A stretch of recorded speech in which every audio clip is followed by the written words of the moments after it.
Wa ma khalaqtul jinna wal insa illa liya'budun. Tidaklah Allah ciptakan jin dan manusia kecuali untuk beribadah kepada Allah. Ibu diciptakan buat ibadah, bapak diciptakan untuk ibadah.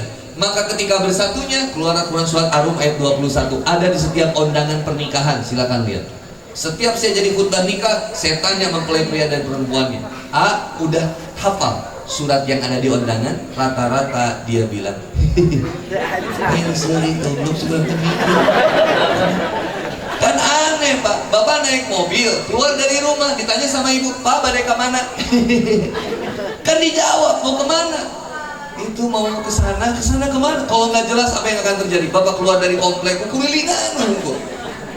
Tapi kalau jelas tahu, saya bisa sampai GPA tahap 3. Kenapa? Karena ada alamatnya. Kalau nggak ada alamatnya, nggak bisa Haniboni sampai ke sini pak. Di sini mana Ustaz? Di GPA bisa Gria Primata Asri, bisa GPA itu geng pecinta akhwat.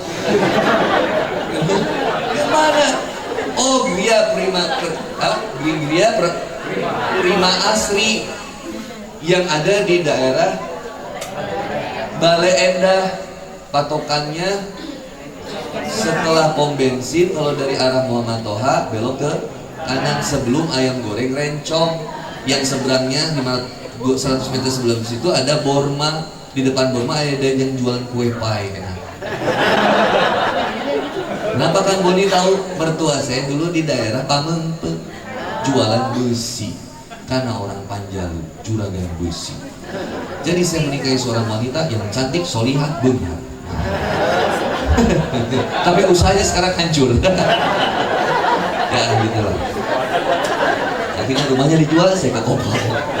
Nah kan namanya juga ekonomi mah pak, ku agama. Akhirnya saya mah nikmat nanti pak.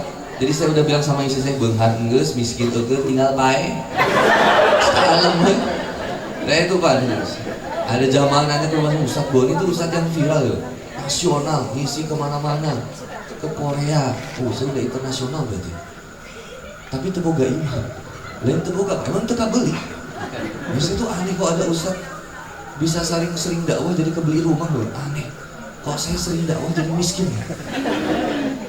Ternyata, walau kita bahas yang lain.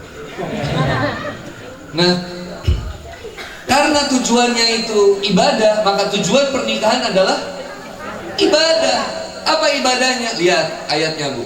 Kalau saya yakin di sini bu sudah ada hafal Quran surat Ar-Rum ayat 21. Itu tujuan pernikahan. Wa min ayatihi an khalaqalakum azwaja litaskunu ilaiha. Yang pertama ditanamkan adalah nilai sakinah. Nah ini pak, keluarga Nabi itu jadi tenang. Kenapa bisa tenang? Tenang, anaknya juga banyak. Bukan masalah hartanya banyak juga. Nabi itu banyak berbaginya. Yang gak hilang dari budaya orang Arab itu sibuk berbagi pak. Berbaginya luar biasa. Ahli sedekah, kalau kita udah umroh haji pak, itu lihat mereka tuh berbaginya. Wah senang pak. Mereka neraktir makan itu rebutan siapa yang bayar. Kalau di kita mau neraktir, kalau kita mau makan ngelengit tuh rek bayar. Kalau di sana rebutan, saya misalkan sama Pak Haji Dedi sama Pak Haji Imam misalkan mau makan di ayam goreng Rencong, pas palbah mau bayar, palingan mesti kurang tapi ditahan itu. Kalau di Arab Pak tahan Pak. Pak Dedi nggak usah, Pak Imam nggak usah, biar saya aja. Taunya udah sama siapa? Sama Bapak siapa yang lain yang bisa? Udah di cover. Dan itu ketika dipraktekkan, saya dulu sama Kiai sama almarhum Stephen Indra Wibowo yang kemarin meninggal, mualaf. Itu beliau sama saya kalau makan itu betul-betul rebutan. Saya tunggu bill baru saya taruh uang.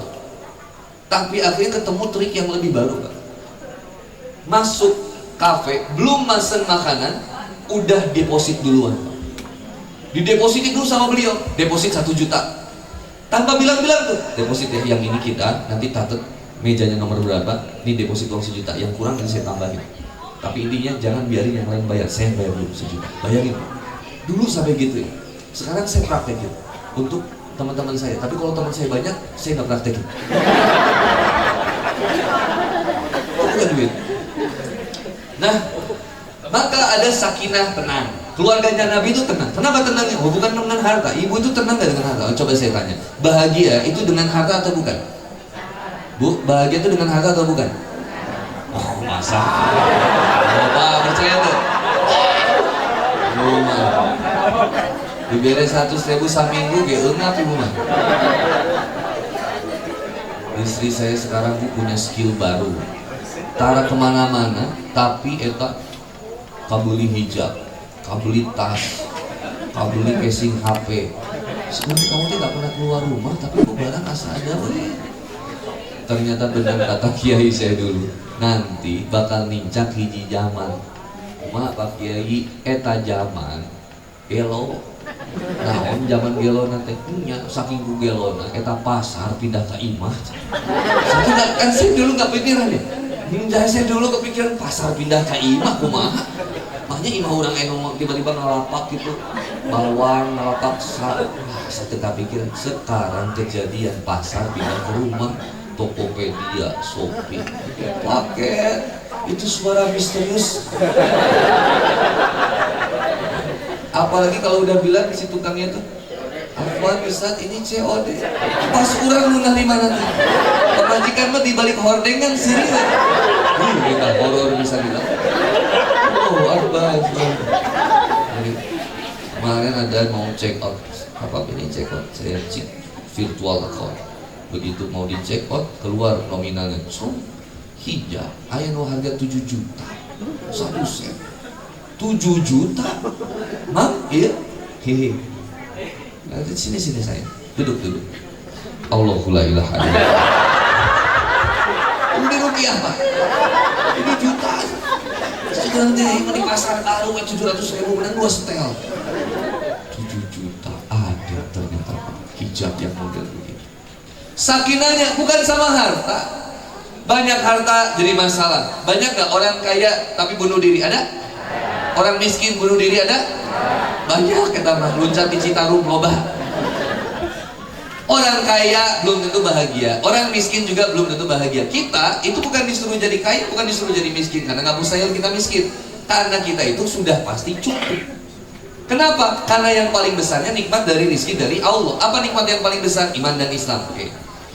Maka kemudian sakinah itu muncul bukan dengan harta. Banyak harta tapi nggak dipakai ibadah sama Allah. Bapak banyak mobil, tapi mobil nggak pernah dipakai buat ibadah sama Allah. Karena mobil nggak pernah sampai ke majelis ilmu, buat apa? Mobil nggak pernah disampai kemudian ke masjid, buat apa? Makanya saya suka dukung bagi bapak-bapak yang punya mobil mewah, kaya. Saya suka dukung bapak pakai mobilnya ke masjid kalau lagi di luar. Kenapa? Supaya orang itu minder. Itu yang punya masjid wae ingat ke Allah. Banyak orang anu miskin tuh ingat ke Allah gitu. Saya bahkan suka doain artis-artis kalau di Jakarta simba dengar. Kenapa? Ketika kaya, coba lihat bahwa kekayaan ini biasa aja. Yang jadi hebatnya itu ketika kekayaan ini dipakai untuk saya dekat sama Allah. Sakinah, tenang, mau ada nggak ada selesai. Saya nggak ada kopi pun saya tetap tahu siap kok kesini. Sekarang dikasih kopi, saya minum dulu bismillah. Walaupun kadang suka ada pokari apa, tapi nggak usah ini. Biasa. Tetap aja karena maka yang satu ada apa namanya sakinah. Sakinah itu tenang dengan apa? Tenang dengan aturan Allah. Tadi ibu lewatin lampu lalu lintas, ketika merah dilanggar nggak tenang. Ketika merah ibu taat, merah ibu berhenti, hijau ibu jalan, bahagia, tenang, nggak ditilang. Ketika kita ikut sama aturan manusia aja kita tenang, apalagi ikut sama aturan Allah. Kata Allah hijab udah samina wa atokna, nggak usah banyak mikir. Ini gimana sih yang ada? Iman itu nggak bisa ditimbang dengan rasa, suka nggak suka, enak nggak bisa. So saya tanya, enak hujan atau nggak hujan? Gimana Allah aja? Dikasih hujan enak, dikasih nggak hujan juga. Banjir itu bukan jadi kesalahan alam, manusia yang bermasalah. Bukan jadi sesuatu yang kesalahan alam. Kan disebutnya bencana alam. Kalau di kita itu bencana alam itu, mohon maaf, seolah-olah kita mau bilang bahwa alam yang bermasalah menghilangkan eksistensi Tuhan.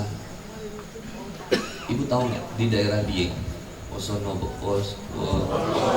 Wonosobo Wonosobo.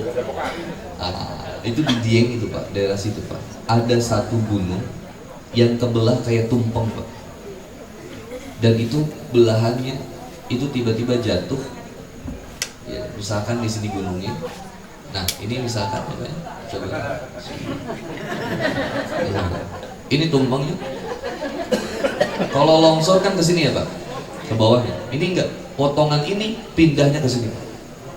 Kampung yang di sini itu dulunya ahli miras, pemabuk, LGBT, judi, zina. Dari sini potong pindahnya ke sini Pak. Ini nggak sering diceritain ini. Padahal pernah terjadi di Indonesia dan nggak sering diceritakan seperti yang diazab di Gaya kaum Sodom. Pernah terjadi di Indonesia. Kenapa nggak pernah diceritain? Karena nggak masuk di akal itu Pak. Itu sekarang kalau Bapak lihat gunungnya bentuknya gini Pak, gitu.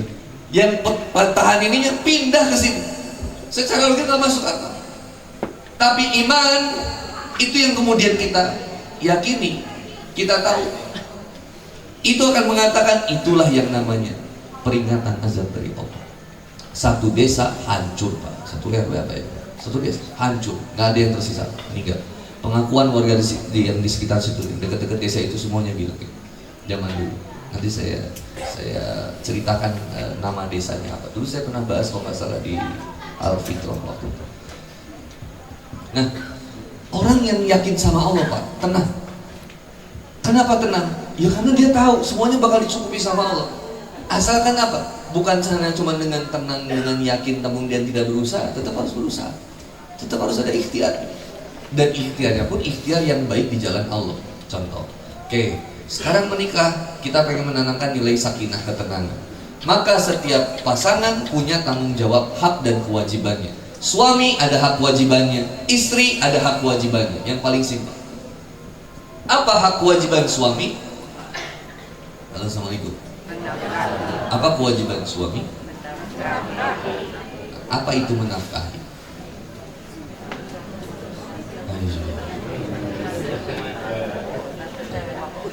Contoh aksinya, bekerja, memberikan makan gitu Bu. Walaupun dalam kaidah yang lain disebut yang belanja ke pasar suami, yang masak suami, yang nyuapin suami, yang cari uangnya suami, yang nyapu suami, yang nyuci suami, yang bersihin rumah suami. Itu tugas suami. Saking baiknya suami, amal soleh itu diberikan kepada istri. Ibu maksudnya itu tuh amal soleh suami yang dihadiahkan kepada istri supaya jadi amal solehnya. Ibu menghadiahkan lagi ke si bibi. Akhirnya semuanya sama bibi. Kewajiban ibu sama suami akhirnya dipenuhi sama bibi. Yang belanja ke pasar bibi, yang masak bibi, yang nyuci bibi, yang nyuci baju suami bibi, yang bukain pagar pintu suami pulang kotor bibi, yang nyuci sepatu suami bibi, yang suguhin makanan buat suami bibi, tidur sama si bibi kabel. Tiba-tiba ibu datang ke saya curhat,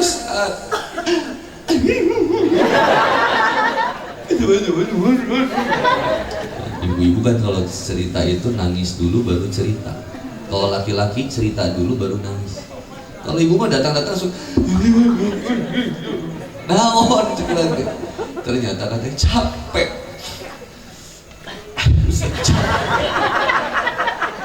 Kenapa?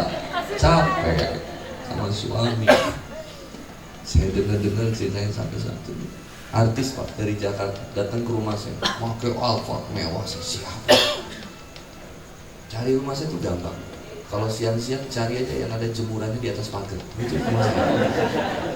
Akhirnya begitu datang dia masuk, ternyata mau cantik, kaya, terkenal Pak. Kalau urusan hati yang udah kenal, nggak bahagia. Ya capek Ustaz. Aku kurang apa? Wah. Sampai udah cerita, intinya suami dia bermasalah. Terus saya tanya gitu, Teteh, di rumah sama siapa? sama suami aja.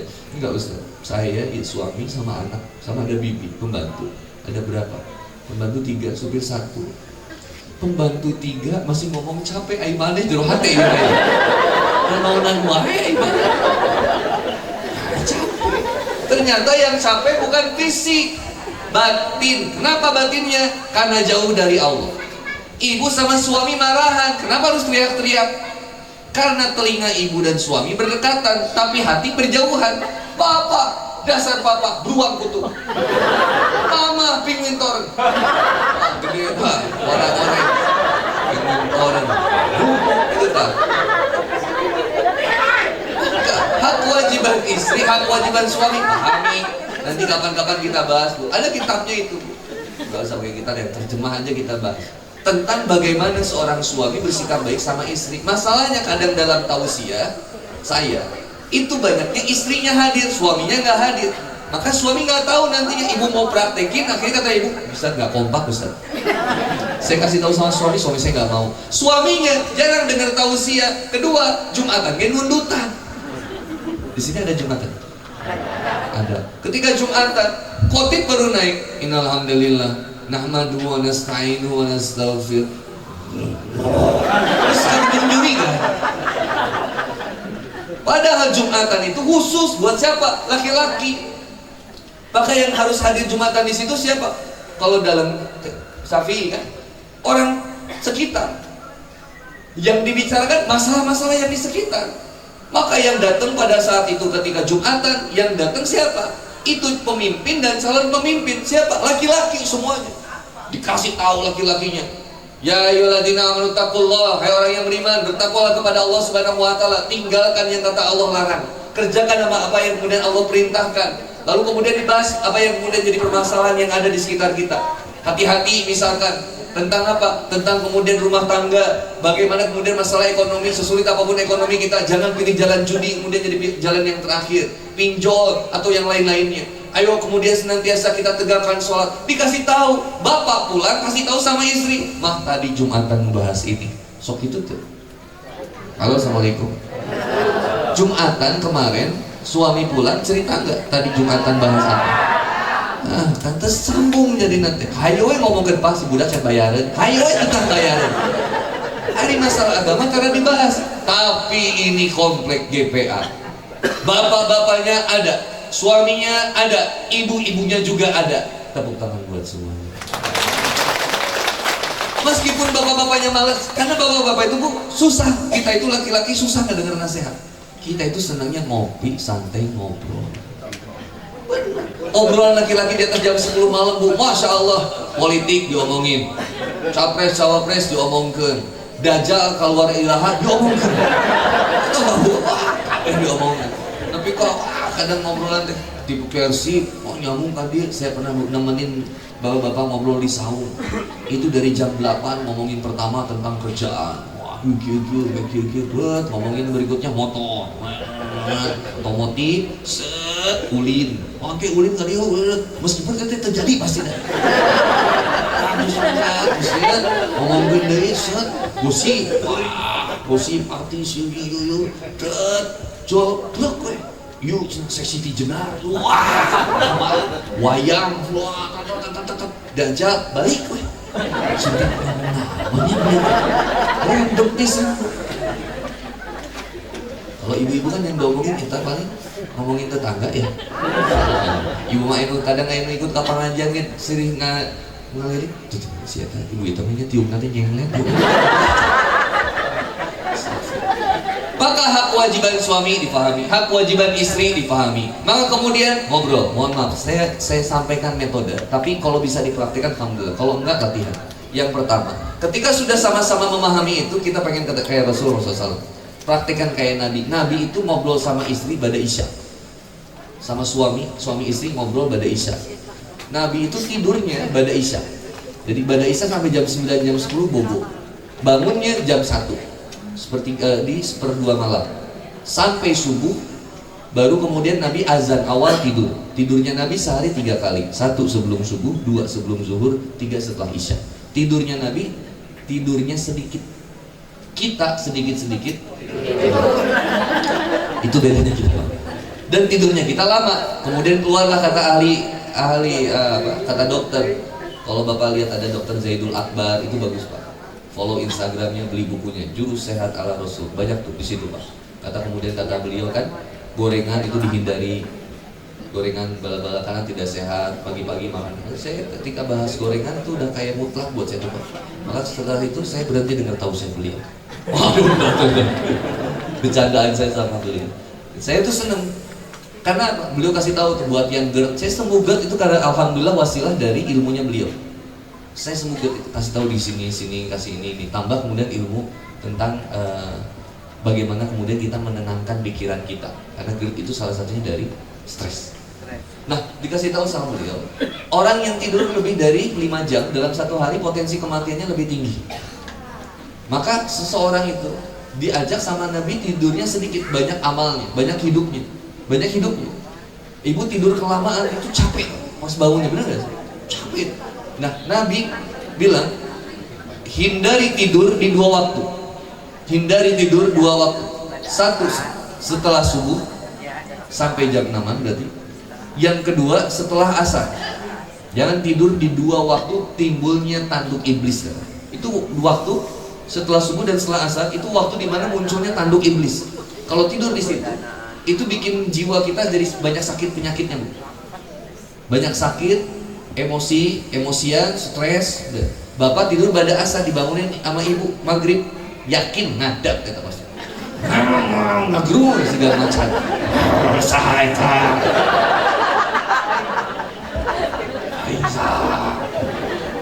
Luar biasa. Kemarin di Jogja saya lagi ngisi sama Ustadz Faizar yang suka ngerukiah.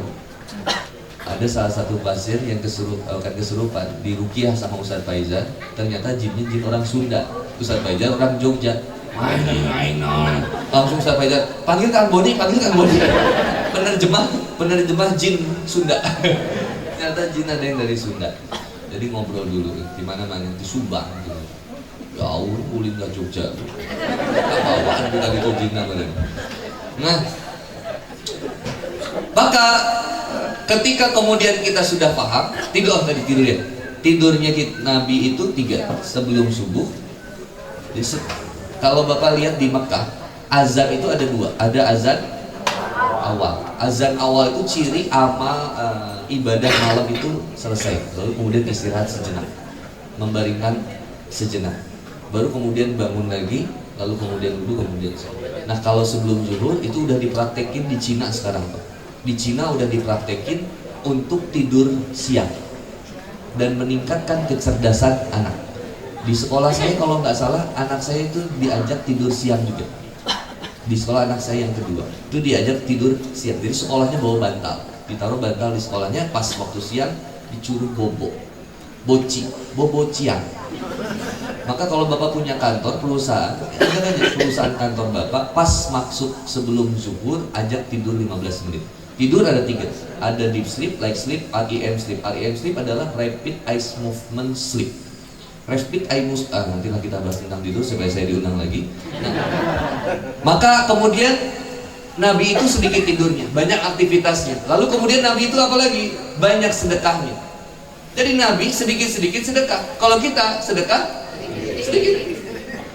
Kalau ada kegiatan kayak gini, alhamdulillah. Sound system dari saya Pak Haji ke Pak Dedi, dari saya. Siapa yang mau nyediain karpet? Saya. Siapa yang nyediain kopi? Biar saya. Siapa yang menjamu ustadznya? Saya. Konsumsi ustadznya? Saya. Siapa yang mau ngebekelin ustadznya untuk kemudian dibawa ke rumahnya kayak ketika sehari rasa dan lain-lain? Saya. Misalkan ibu mas sensitif ini, ada sering kabar. Siapa yang mau menyediakan proyektornya? Saya punya proyektornya, screennya saya. Yang mau pasang spanduknya, biar saya Pak. Saya lagi gak punya uang, tapi saya punya tenaga, saya bantu Pak. Siap Pak. Kompak warganya berarti. Enak. Kalau punya warga gitu, iya mah ditagih ku Pak DKM Pak Haji Dedi yang memperbaiki misalkan datang ke ieu Pak Haji tapi bayar dengan tablik akbar. Nah, ka abdi dicitah sedekah ge mung. Ciri orang yang sudah sakit hatinya diajak sedekah banyak alasan. Ciri-ciri penyakit orang itu biasanya penyakit orang kaya. Kalau udah kaya mau sedekah itu milih-milih. Gak apa-apa sih ya. Kalau buat gitu, tapi kalau ada kesempatan totalitas saja. Sedekah yang paling baik ke siapa? 1, kepada keluarga. nafkah istri itu Pak, harus Pak, istri itu harus diberikan yang terbaik Pak. Bajunya silakan penuhi, skincare-nya budgetin aja Pak, 4 juta sebulan nggak apa-apa kalau bisa. 4 juta sebulan perawatannya di klinik skincare saya di Dago, biar sama-sama menguntungkan. Nggak gratis Pak. Nah, lalu kemudian kebutuhan istri apa aja? Wah, istri Bapak, sampo-nya, belum lagi apa krimbatnya, belum lagi vitamin E-nya, belum Eclipse Pak, Ellipse ya, Ellipse yang vitamin itu, vitamin E buat rambut itu ada 4 macam kalau di Alfamart 17.500 isi biji 2 kilo kan genap genap ya Pak. Vitamin rambut, belum bangetnya itu Pak. Ada day cream, night cream, facial foam, scrubbing, eyeliner, blush on, belum lagi kemudian apa lagi? Maskara, lip gloss, lip balm, lipstick, belum bedaknya, tak bedak Marks teh gini. Beding-beding pakai sari pohaci siga jurik. Di sininya belum perawatan hand body, body lotionnya, lulur sari ayu, bengkoang 27.500. Pakai krim anti perpecahan suku, orang bener. Bahkan ada sampo khusus di area intimnya Pak. Nah itu tolong jangan ditaruh di deket sampo. Dan kita mah laki-laki tuh paham pakai yang bikin buat abis itu tebusaan sebenarnya. Mama memang asa tebusaan. Ari papa pakai apa ini? Coba itu sari ayu rapat wangi. Ari papa eta mah buat ini sih. Jadi galing atau bukan? Laki-laki mah simple, kita mah sabun, kita batangan, asep sok kadang gitu. Kita mas, ya Pak, kita mas habis sampo, oke, usian cai, simple hidup kita. Wah, itu odol gini perkelat gitu. Kita mah beda, kasih sedekah yang terbaik buat istri. Lalu kepada siapa lagi? Saudara, kerabat, karib, siapa? Kakak atau adik? Kakak, adik, mama, boleh. Nafkahin dari kemudian orang tua boleh kasih. Istri nggak boleh melarang suami ngasih ke orang tuanya, nggak boleh. Kasih aja kalau bisa amal soleh suami orang tua Pak, ambil alih sama kita, nggak usah ngerasa ini urusan si mama ini kudu kurang terus, jangan. Mumpung masih hidup mulia tuh. Apa salah satu mencuri amalnya? Sejadah ibu dari kita, mukena ibu dari kita, listrik rumah ibu sama dari kita aja. Rebutan itu Pak kalau bisa. Saya sama kakak saya itu rebutan. Ini listrik ibu udah sama jatah siapa ini? Jatah Handi, saya. Jatah Handi itu Pak diambil sama kakak saya, dibayarin. Pas mau bayar di SBM nanti bisa. Maksud telepon konsek saya namanya email. Mei, listrik ibu, lain suri. Kita bisa marahan gara-gara rebutan mau muliakan ibu. Alhamdulillah udah pada ngerti agama. Kalau belum ngerti agama Pak, Masya Allah Pak, ada ibu yang mau dibuang, ada ibu yang mau diusir, ada nggak? Saya sampai kepikiran Pak, ini saya bisa doain lah Pak. Saya nggak kepikiran punya uangnya, tapi insya Allah ada niatannya. Saya pengen ada panti, ada pesantren atau tempat healing untuk siapa? Lansia, ibu-ibu yang dibuang udah ngurus sama anaknya kerja di Jakarta, di luar negeri, Inggris sendiri di rumah, mending di sini aja. Di kompleks saya ada yang meninggal, ibu-ibu Pak, meninggal pagi ketahuannya pada tarawih. Terakhir ngobrol sama anaknya, minta anaknya pulang ngajorok si garjum curiga. Ibu dulu meninggal, jauh hati spy.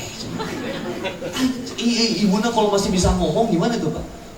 Kamu ketika saya lagi hidup kemana aja? Ketika saya mati jauh pun didatangi. Kenapa pas mati saya didatangi? Pas saya lagi hidup nggak dimuliain? Jangan. Mumpung ada duit sedekahin yang terbaik Pak. So ibu sedang apa? Sebelah kasih sebelah. Sedang Rafael atau sedang apa? Sebelah atau senang terima rasa Kartika Sari kasih.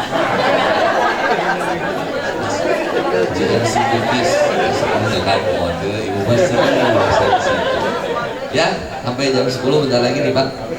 Maka kemudian ketika aku aja sudah lihat pola hidupnya Nabi, lihat di Oxford pun dibahas Pak, di Harvard dibahas pola Nabi 3 diikutin sehat. 1 pola tidur, 2 pola ke toilet, 3 pola makan. 1 pola tidurnya Nabi tadi saya udah jelasin. tidurnya Nabi itu sedikit banyak aktivitas geraknya.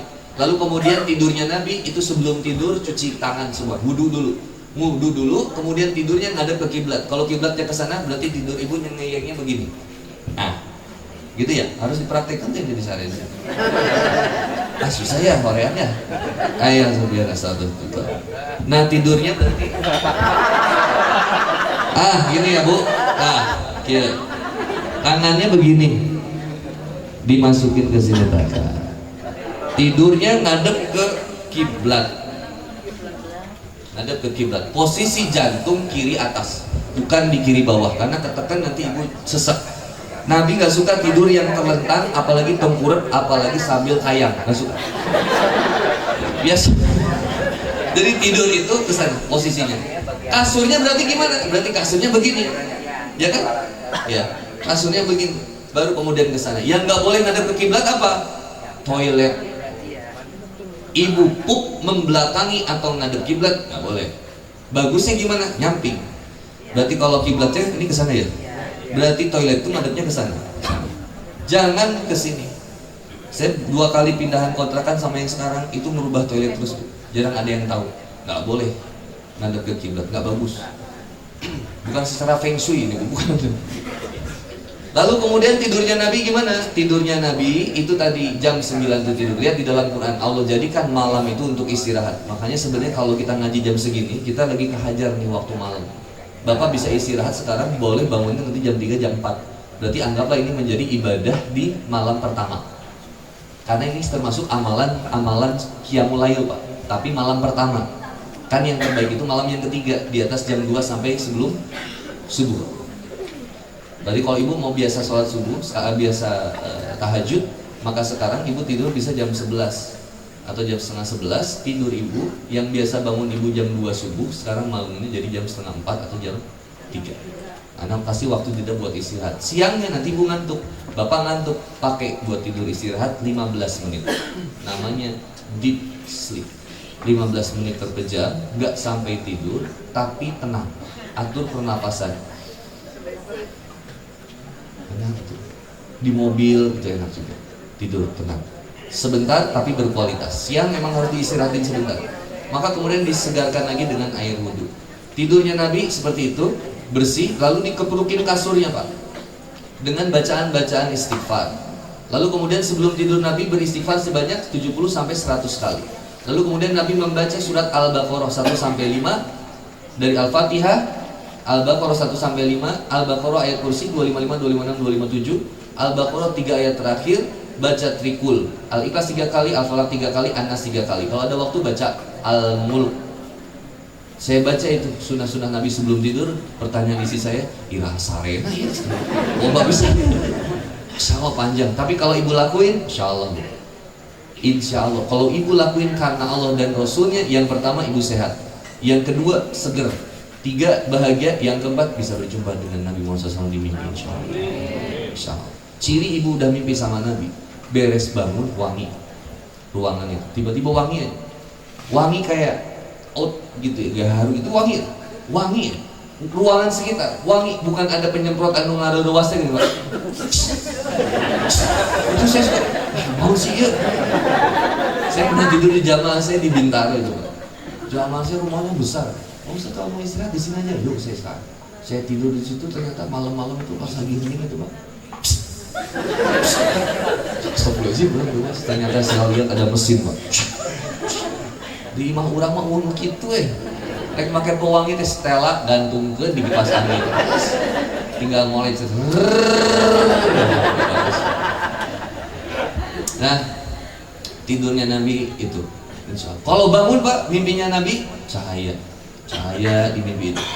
Gak lihat jelas mukanya, tapi cahaya luar biasa. Kata Rasulullah SAW, gak akan ada yang bisa menyerupai aku ketika di mimpi. Dan dia akan memperkenalkan, beliau akan memperkenalkan dirinya, siapa? Saya Muhammad. Dan setelah bangun, pas bangun itu wangi ruangan itu. Subhanallah, insya Allah mudah-mudahan bisa berjumpa dengan Rasulullah meskipun di dalam mimpi. Tidur, pola tidur, satu dua, pola makan. Nah, ada pepatah bahasa Inggris, you become what you eat. Kamu menjadi seperti apa yang kamu makan. Nah, terkait pola makan, ini cukuplah ngebahas tentang bagaimana pola keluarganya Rasulullah SAW dalam menghasilkan kualitas keluarga yang luar biasa, sakinah, mawadah, warahmah, bahkan berkah. Dari mana uangnya, untuk apa uangnya, dibelanjakan apa, kemudian bagaimana cara makannya, ini menarik Pak. Mohon maaf, salah ngasih makan keluarga dari cara uang yang bermasalah. Jangan harap keluarga itu, jangan masuk surga Pak. Jangan harap keluarga itu bahagia. Ada aja masalah nanti. Suaminya beginilah, istri, dan mudah melakukan kemaksiatan ketika salah apa yang dimakan dan cara mendapatkan uangnya. Bapak yang punya tanggung jawabnya, istri cuma tahu nerima aja. Ketika nerima ternyata uangnya dari cara uang yang nggak baik. Ibu pakai belanja makanan, ibu ibu masak, kemudian ketika dimasak kemudian dipakai untuk kemudian dimakan sama anak sama bapak, nggak akan jadi berkah, susah dipakai ibadah. Cirinya apa? Salah satunya susah, udah dengar azan untuk bangun susah. Hati-hati. Ini ada azan kan? Ada yang azan. Yang berikutnya apa? Anak susah bener diajak buat taat sama Allah. Terbagi nanti ada pola lagi Pak, ada pola pendidikan bagaimana caranya mendakwahi Islam kepada anak dari 0 sampai 8, 8, 15, 15 sampai ke atas.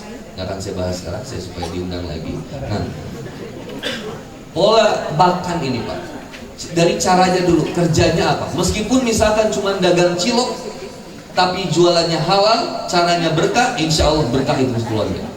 Meskipun dia cuma pengusaha cilok se-Asia Tenggara misalkan. Yang kedua, cara makannya. Cara makannya kata Rasulullah SAW, jangan lupa ketika makan dan minum mengucapkan Bismillah. Dengan doa, ada yang ditambahkan dengan doa yang lainnya, yaitu Allahumma barik lana bima razaqtana wa qina azab. Setelahnya adalah setelah makan kita baca doa Bismillah Allahumma ahya wa bismika sare. Alhamdulillah misalkan wajahna minal. Pola makan itu pun ada sunnah makannya. Cara makan yang benar seperti apa? Makan dengan tangan kanan sambil duduk, minum juga sambil duduk, kecuali minum zam-zam, boleh sambil berdiri ngadep kiblat sambil doa. Tapi kalau minum-minum yang lain harus semuanya sambil duduk. Minumnya sambil duduk, kemudian minumnya pelan-pelan, jangan ditiup minumannya, makanan juga nggak boleh ditiup. Lalu kemudian kalau makan dari yang paling dekat dengan tangan. Dan ketika makan sedikit-sedikit punya sebanyak 33 kali atau bisa, kalau nggak dihitung yang tapi kalau nggak bisa secukupnya aja. Lalu kemudian telan setelah makan, lalu kemudian berhenti ketika kenyang. Halal bisa jadi haram ketika salah satu tetap makan meskipun kenyang. Jangan, udah makan dan biasa. Kalau udah secukupnya dan nggak pernah diatur breakfast, dinner, apalagi lunch. Simple ajaran kita itu, makan ketika lapar, yes. Tapi makannya secukupnya. Isuk-isuk kupat, jam 8 bubur, jam 10 nasi uduk, jam 12 seblak atau kumaha tereh pae atau makan yang benar. Pagi-pagi kalau kata Ustaz Zaidul Akbar, ganti pola makan pagi-pagi dengan sarapannya dengan buah-buahan, dengan yang ringan-ringan. Buah-buahan bisa dengan pisang, makanan surgawi, atau jeruk. Jangan mulai kemudian sarapan dengan buah-buahan, bapak dengan durian. Nah, jangan. Kalau bisa ya dengan dengan pisang. Baru siang boleh dengan makanan yang berat. Subhanallah. Singkat lagi kemudian pola makan, pola tidur, pola ke toilet. Toilet itu penting Pak. Satu, jangan pernah masuk toilet pakai kaki kanan. Kalau nggak pengen sakit. Kalau pengen sehat, masuk ke toilet pakai kaki kiri, keluar pakai kaki kanan. Secara medis penjelasannya udah dibahas sama Ustaz Dr. Zaidul Akbar dan juga Ustaz dokter yang lainnya. Bagaimana ada sesuatu yang terbuka dan tertutup dalam tubuh kita, dan terkait energi yang buruk yang ada di dalam toilet. Makanya ketika masuk ke toilet, doa kita apa? Allahumma inni a'udzubika minal khubushi wal khaba'is. Maka kata Nabi Muhammad SAW, kemudian ditegaskan oleh para ulama, jangan pernah berlama-lama di toilet. Keperluannya apa? Langsung keluar. Maka ketika keluar dengan kaki kanan kita menyebut gufronaka. Maka ketika ibu di toilet, nggak usah ibu sampai nonton drama Korea, misalnya nggak usah. Saya suka aneh ada orang yang cari inspirasi di toilet, berarti inspirasinya dari siapa itu? Hati-hati, jangan dipakai. Nah kalau udah ke toilet mau pup, udah selesai pup, selesai, dah keluar. Dan biarkan dan selalu biasakan pintu toilet itu tertutup. Ketika keluar dari tempat yang paling disukai sama jin itu adalah toilet. Maka jangan terlalu lama-lama di toilet. Ya. Lah ini pola ke toilet kita panjang juga kapan bahasnya. Intinya ini 3 pola ini. Pola yang terakhir yang kita bisa dibangun di rumah tangga saat ini adalah mulai dari komunikasi. Mulai dari Nabi itu sering ngobrol tadi. Saya bilang sama istri, setiap ba'da isya itu ngobrol. Disadur sama ilmu barat, disebutlah yang namanya bukan bed talk, pillow talk. Ngobrolan kasur sambil sebelum tidur sambil ngobrol. Yang bagusnya itu kayak iklan Sariwangi, sambil ngeteh ngobrol. Pak, gimana kerjaan di kantor? Dan bapak juga harus terbuka. Istri tahu, seneng banget pak. Istri itu seneng ketika ngedengerin curhatannya bapak. Bapak jangan merasa takut jadi nambah beban istri. Istri merasa dihargai ketika bapak cerita. Kalau istrinya ngerti, mungkin nanti biar bapak ngerti. Istri yang baik, makanya Khadijah. Nabi pulang stres, deg-degan. Apa kata Khadijah? Kata Nabi, selimuti aku. Langsung diselimutan tanpa nanya. Itu jadi Khadijah ketika kemudian Nabi kunaon maneh sudah kita sah keluar puting-puting di kuat gitu. Nauzubillah. Khadijah itu langsung ngerti. Begitu Nabi gitu, selimuti aku. Langsung diselimutin, disiapkan minuman angetnya. Itu luar biasa. Jadi ibu kalau pengen rumah tangganya kayak Rasulullah SAW, ibu menjadi Khadijah yang terbaik. Jadilah seperti bagaimana Khadijah. Suami, amalkan seperti bagaimana Rasulullah SAW bersikap. Kemudian Nabi Muhammad SAW menyampaikan, tidak ada yang paling baik terhadap keluarga kecuali aku. Dan sebaik-baiknya mukmin adalah yang terbaik kepada keluarganya. Allahu a'lam bishawab. Kalau ada yang ingin bertanyakan, silakan. 1-3, 1, 2, 3. Terima kasih. Saya kira panjang ya kita akan meneladani keluarga karena ada bahasannya. Tapi ini mudah-mudahan bisa menjadi awalan intro dengan kuncian tadi ayatnya. Az-Zariyat 56, lalu kemudian ke Ar-Rum. Kita belum bahas An-Nisa, kita belum bahas ayat-ayat yang lainnya. Tapi yang jelas ada amalan-amalan yang dimulai, salah satunya menghidupkan nilai-nilai ibadah yang wajib dan menghidupkan nilai-nilai ibadah yang sunnah di dalam rumah. Itu bisa menjaga kebutuhan dalam rumah tangga. Dan bahkan kalau misalkan mohon maaf rumah ibu sudah susah dipakai buat ibadah, salah satu contohnya adalah subuh suka keberangan terus, kalau suka marah-marah terus, maka rumah ini harus sering kemudian dibacakan ayat-ayat Allah. Kalau bisa baca Al-Baqarah, niat ruqyah rumah, terus di ruqyah rumah. Karena apalagi kalau di rumahnya banyak patung, di rumahnya ada benda-benda makhluk hidup. Nah ini yang kemudian harus sering boneka. Saya suka bilang kalau punya boneka, di rumah saya juga ada boneka. Tapi kalau malam bonekanya saya tangku balik semua, ditutupin semua, tutupin. Kalau yang udah nggak kepake harus dibuang. Kalau lebih bagus lagi di rumah nggak ada boneka. Saya punya patung Maung Bodas, tapi ditaruhnya juga di luar, senang nongkrong di luar. Kalau di rumah di dalamnya bapak punya bukur, tadi di Haji Agus di GPA ada bukur, bakar bukur, bagus. Ustaz, alhamdulillah suami saya juga suka membakar bukur di dalam rumah. Oh apa ibu? Gaharu? Oh Samsu Ustaz. Oh Samsu. Oke Samsu nggak bukur. Saya kira intronya gitu dulu aja. Ada yang mau bertanya atau mau menambahkan? Oke Bu, saya selesaikan. Ya, saya titip 5 amalan satu. Jangan pernah lupakan zikir yang pertama. Fakultus tafiru robbakum innahu kana ghaffarun. Memperbanyak istighfar di setiap hari. Kalimat istighfar itu sederhana tapi berarti luar biasa karena mengampuni dosa-dosa kita. Jangan kejar kuantiti tapi kejar quality. Cobalah istighfar dari semenjak kita balik, dosa apa yang kita belum tobati. Bayang nggak dari kita balik, berarti dari SMP. Ingat-ingat lagi ketika SMP ibu pernah ngeceng misalkan penjaga sekolah, pernah megang tukang bakso. Apa dosa-dosa dari balik sampai sekarang yang belum diistighfari dia. Istighfar sepanjang waktu. Yang kedua, jangan tinggalkan kemudian kebiasaan setiap melakukan apapun mengucapkan Bismillah. Kata Nabi Muhammad SAW, satu amalan tercatat ketika dibacakan Bismillah dan menjadi gugur ketika tidak ada kalimat Bismillah.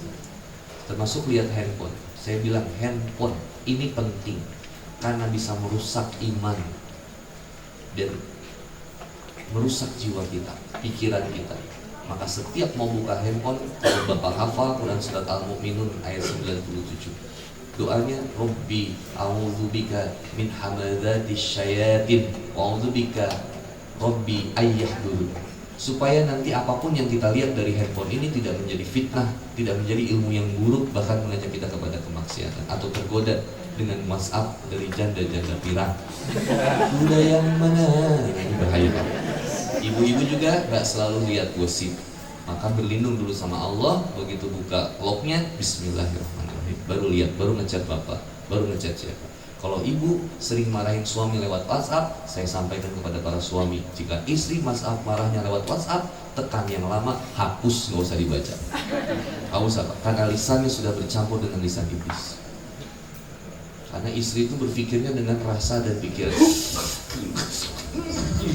Tapi pas diajak ngobrol, "Mak, kenapa? Ngobrol tuh gak mau pak, diajak ngobrol tuh gak. Hari pas urangna ini ke kantor di WhatsApp nada. Nah ini sudah bercampur dengan lisan. Tekan yang lama, hapus. Balik ke imah, oh masalah. Balik pak majikan, terus dibaca Chan, yang mana? Ya, nah, beres. Yang ketiga, ketika mendapatkan musibah, jangan lupa mengucapkan innalillahi wa inna ilaihi raji'un wala haula wala quwata illa billah. Yang keempat, ada lisan yang luar biasa yang dicintai oleh Allah dan berat di timbangannya, dan kalaupun kita memiliki dosa sebesar sebanyak buih di lautan, Allah akan mengampuninya, yaitu doa subhanallah wa bihamdi subhanallahil adzim sebanyak 100 kali sehari itu kalau bisa. Kemudian yang kelima, senantiasa kita membacakan kalimat la ilaha illallah Muhammadur Rasulullah. Kalau ibu bisa zikir itu setiap hari, semoga hajat kita senantiasa dikabulkan oleh Allah Subhanahu wa taala, rezeki kita diberikan kelancaran oleh Allah, dan segala upaya yang kemudian kita lakukan, sehatnya kita, hartanya kita, waktunya kita, semua dipergunakan oleh Allah, dikasih inayah untuk senantiasa kita beribadah kepada Allah Subhanahu wa taala. Allahu a'lam bishawab. Saya kira itu saja bisa saya sampaikan. Saya sekali, bapak-bapak sekali, ibu-ibu sekali.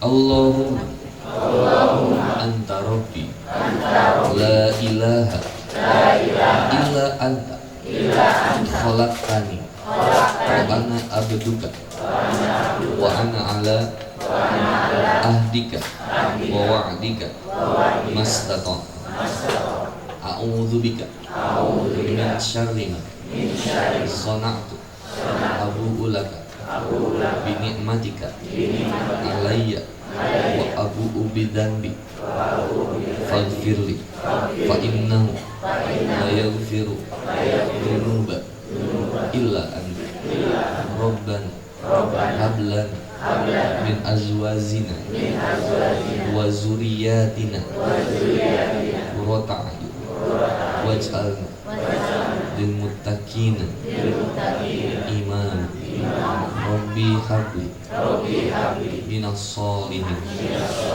Allahumma inni a'udzubika minal hammi wal hazan wa a'udzubika minal adzi wal kasal wa a'udzubika minal jubni wal bukhl wa a'udzubika min ghalabatid dain wa qahrir rijal.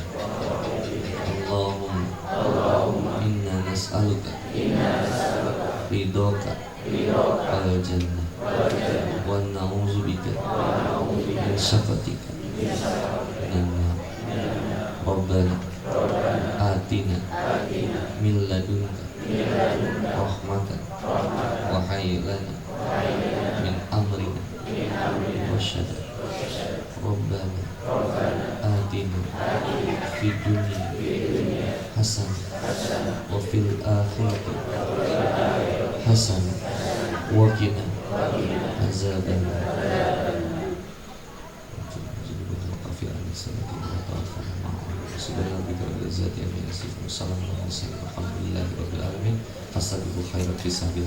Semoga Allah memberikan keberkahan buat kita semua. Kami kepada ibu semuanya, mohon maaf kalau ada kesalahan dan tutur kata yang kurang berkenan. Semoga kita bisa berjumpa di waktu dan kesempatan. Sekian dari saya, mohon maaf. Assalamualaikum warahmatullahi wabarakatuh.